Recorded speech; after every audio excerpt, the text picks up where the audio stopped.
রাস্তার যানজট এবং দুর্ঘটনা কমাতে এবার গোবরডাঙ্গা ও মসলন্দপুরের জন্য তৈরি হলো নতুন ট্রাফিক গার্ড।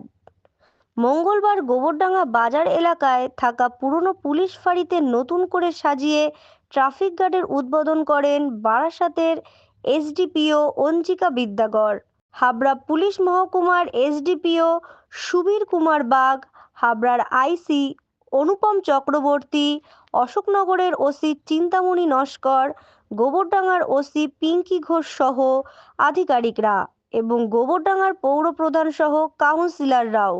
নতুন এই ট্রাফিক গার্ড থেকে গোবরডাঙ্গা ও মসলন্দপুর ফাঁড়ির অধীনে থাকা এলাকার রাস্তার যানজট নিয়ন্ত্রণ করা হবে।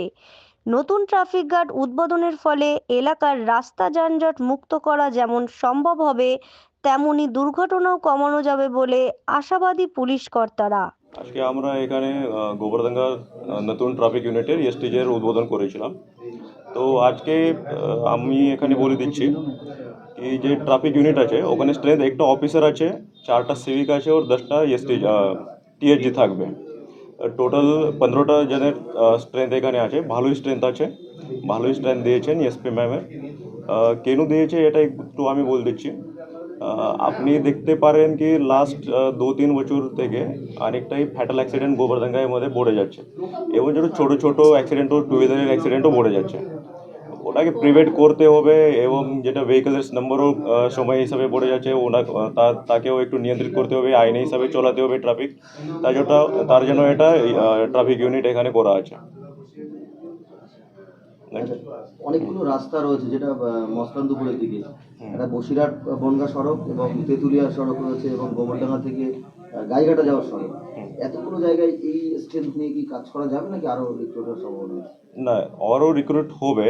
যেটা অ্যাভেলেবল স্ট্রেংথ আছে ওটা আমরা প্রায়োরিটি ওয়াইজ আমরা ডিসাইড করে নেবো। যেখানে আপনি বললেন মসলনপুরের ওদিকে এখানে হাইওয়ে আছে, ওখানে আমরা কিন্তু স্ট্রেংথের সঙ্গে সঙ্গে আমরা কিছু ইনফ্রাও ইউজ করে নেব। ফর এক্সাম্পল আমরা কিছু যেখানে যেখানে জরুরত হবে দরকার হবে ওখানে ডাম্পার ইয়া বাম্পার করে দেবো।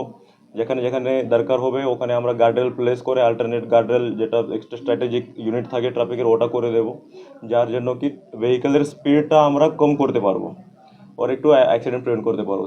মতলব যেটা অ্যাভেলেবল স্ট্রেংথ আছে তার সঙ্গে সঙ্গে কিছু ইনফ্রাস্ট্রাকচার কিছু চেঞ্জ করে আমরা এটা মতলব ভালো করে ম্যানেজ করতে পারবো, কোনো অসুবিধা হবে না। সরকারি পুকুরে ফ্যাটাল ইনজুরি এবং ফ্যাটাল হচ্ছে অনেকবার 3-4 বার, কিন্তু এখনো পর্যন্ত কোনো সদর্থক পদক্ষেপ দেখতে পাওয়া যায়নি। কি করবেন? তার উপরে তার জন্যই এটা ফার্স্ট স্টেপ আছে কি এখানে একটা এসটিজি তৈরি করা হয়েছে। গোবরডাঙ্গার জন্য একটু স্পেশালাইজড এসটিজি আছে, ট্রাফিক ইউনিট আছে, স্ট্রেন দেওয়া হয়েছে।